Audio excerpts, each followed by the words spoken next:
ইতিমধ্যেই কিন্তু খুলনার আইন শৃঙ্খলা পরিস্থিতিও কিন্তু টান টান উত্তেজনার মধ্যেই আছে।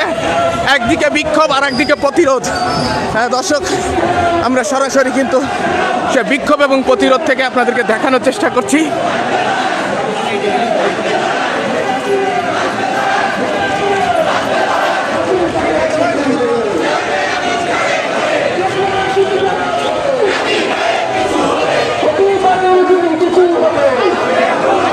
দর্শক, ইতিমধ্যে কিন্তু ভারতীয় কনসুলেটের সহকারী কার্যালয় আছে, সেই কার্যালয়ের দিকে অভিমুখেই কিন্তু ছাত্র জনতারা ব্যারিকেড ভেঙে কিন্তু বেরিয়ে যাওয়ার চেষ্টা করছে। আমরা কিন্তু সরাসরি দেখলাম তারা কিন্তু ব্যারিকেড ভেঙে বেরিয়ে যাচ্ছে। দর্শক, তাদেরকে কিন্তু কোনোভাবেই আইন শৃঙ্খলা পরিস্থিতি প্রতিরোধ করতে পারে না। তারা কিন্তু ব্যারিকেড ভেঙে কিন্তু বেরিয়ে এসেছে। খুলনার সহকারী হাই কমিশনার ভারতীয় সেই কনসুলেটের দিকে কিন্তু ছাত্র জনতারা ইতিমধ্যেই এগিয়ে যাচ্ছে।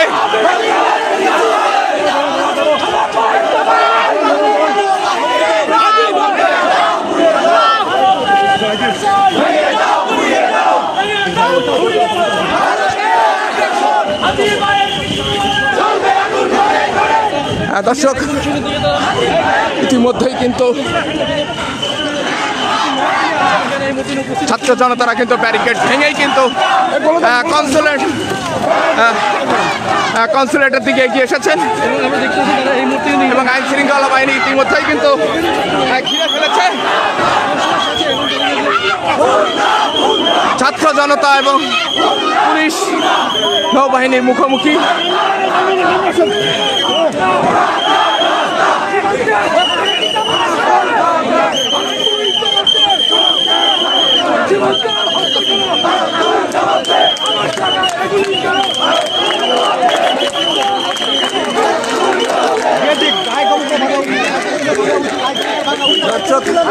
হাই কমিশনের অফিসের ঠিক নিকটেই, খুব কাছাকাছি ছাত্র জনতারা অবস্থান নিয়েছেন।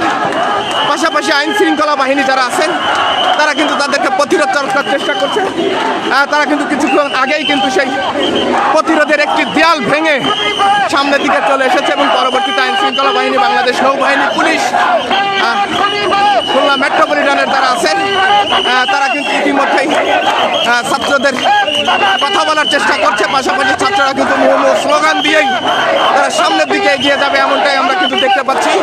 খুলনার খবরের অফিসিয়াল পেজে আমি এই মুহূর্তে সরাসরি সেই বিক্ষোভ কর্মসূচি থেকে আপনাদেরকে দেখানোর চেষ্টা করছি।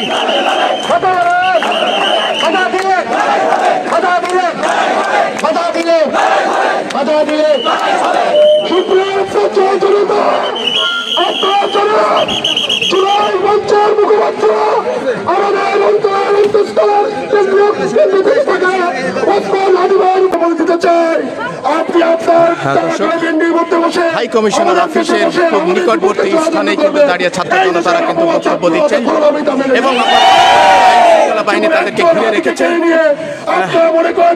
অর্থাৎ বিক্ষোভের যে সেটা কিন্তু একদিকে যাত্রা আর অপরদিকে প্রতিরোধ, দুইটাই কিন্তু একসাথে চলছে। সেখানে আমরা আরো উন্মাদনা নিয়ে আমরা ভারতীয় আগ্রাসন সহ কোন বৈদেশিক আগ্রাসনের বিরুদ্ধে রুখে দেওয়া হবে ইনশাআল্লাহ। আবার স্লোগান দিয়ে এখান থেকে আমরা রয়্যাল মসজিদে যাবো ইনশাআল্লাহ।